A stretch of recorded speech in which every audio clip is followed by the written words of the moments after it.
tokko maatiin daa'ima faranjii haadhi isaa faranjii waan baay'ee ilaaltee waan baay'ee bakka itti toleef mucaa akkasii deessee jedha.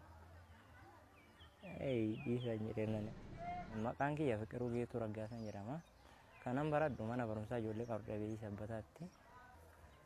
Yaa'u ani qalamaan hin barreessu durarraa kaasee jechuudha.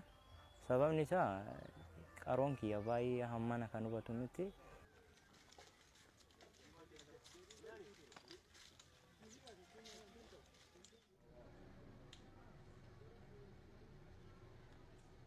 Nama guddaarra kaasee amma daa'imaatti faranjii tokkoon nama kana hunda hubachiisuu immoo hin danda'ani. Maal jedhu faranjiitu asitti dhalchee gatee deeme yeroo xaaliyaanii jedhama. Nama fudde maafi waan ilaalcha namaa ta'eef ani keessa gee Rabbi qofa beeka.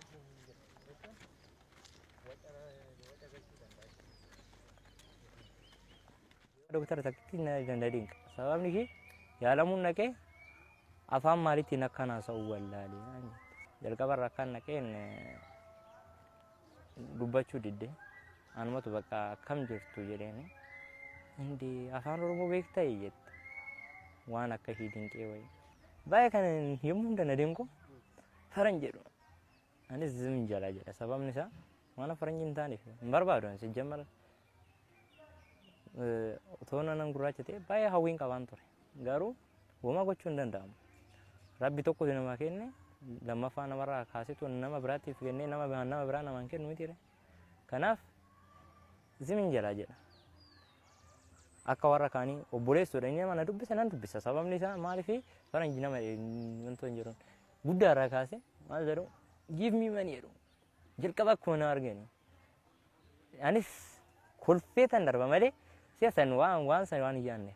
Ani bashoodhaa biyyi kiyya Masgorii maatii koo keessaa bifti koo kan adda kan ta'e anuma bichaadha. Namoonni maqaa kiyya hin beekne faranjii naan jedhu. Ani zimuman jedha maqaa yeroo akkas naan jedhan na aarsaa nu aaraabu.